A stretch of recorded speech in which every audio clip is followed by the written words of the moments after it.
It's a turnover nonetheless. There's the steal again. And here's Burton. Get it ready. Opisyal na, pinakilala na ng Nelex Road Warriors ang bagong import na si Deonte Burton bilang kapalit ng injured na si Dequan Jones. Sa edad na 32 years old, hindi na bago kay Burton ang pressure, physicality at kompetisyon sa international basketball. Si Burton ay may taas na 6'4" at may timbang na humigit kumulang 240 pounds. Pero mas interesante ang kanyang basketball journey.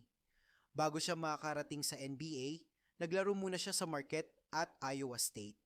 Sa kanyang final college season noong 2016 hanggang 17, naging starter siya sa lahat ng 35 games, habang nag-average ng 15.1 points, 6.2 rebounds, 1.8 assists, 1.7 steals at 1.4 blocks per game, isang tunay na all-around player. At pagkatapos ng college, dumating ang 2017 NBA Draft. Pero hindi tinawag ang pangalan ni Burton. Undrafted. Sa halip na sumuko, pinatunayan niyang hindi kailangan ng draft selection para makapasok sa pinakamalaking liga sa mundo.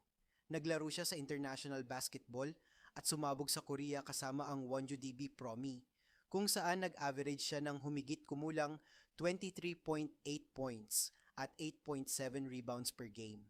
Doon niya muling nakuha ang atensyon ng NBA. Noong 2018, nakakuha siya ng pagkakataong makasama ang Oklahoma City Thunder. Mula sa pagiging undrafted rookie, naging NBA player siya.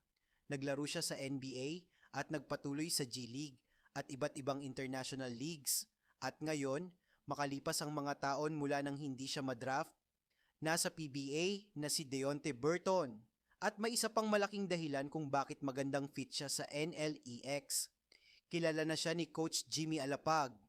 Nagkaroon na sila ng professional connection sa Sacramento Kings organization. Kaya alam ni Alapag ang kanyang playing style, athleticism at physicality. At sakto ang timing para sa NLEX. May halos 2 buwang break ang PBA. Ibig sabihin, meron silang sapat na panahon para makapag-adjust si Burton sa sistema ng NLEX, makilala ang kanyang mga bagong kakampi, maintindihan ang sistema ni Coach Alapag, at higit sa lahat. Kaya hindi lang basta replacement ang dumating sa NLEX.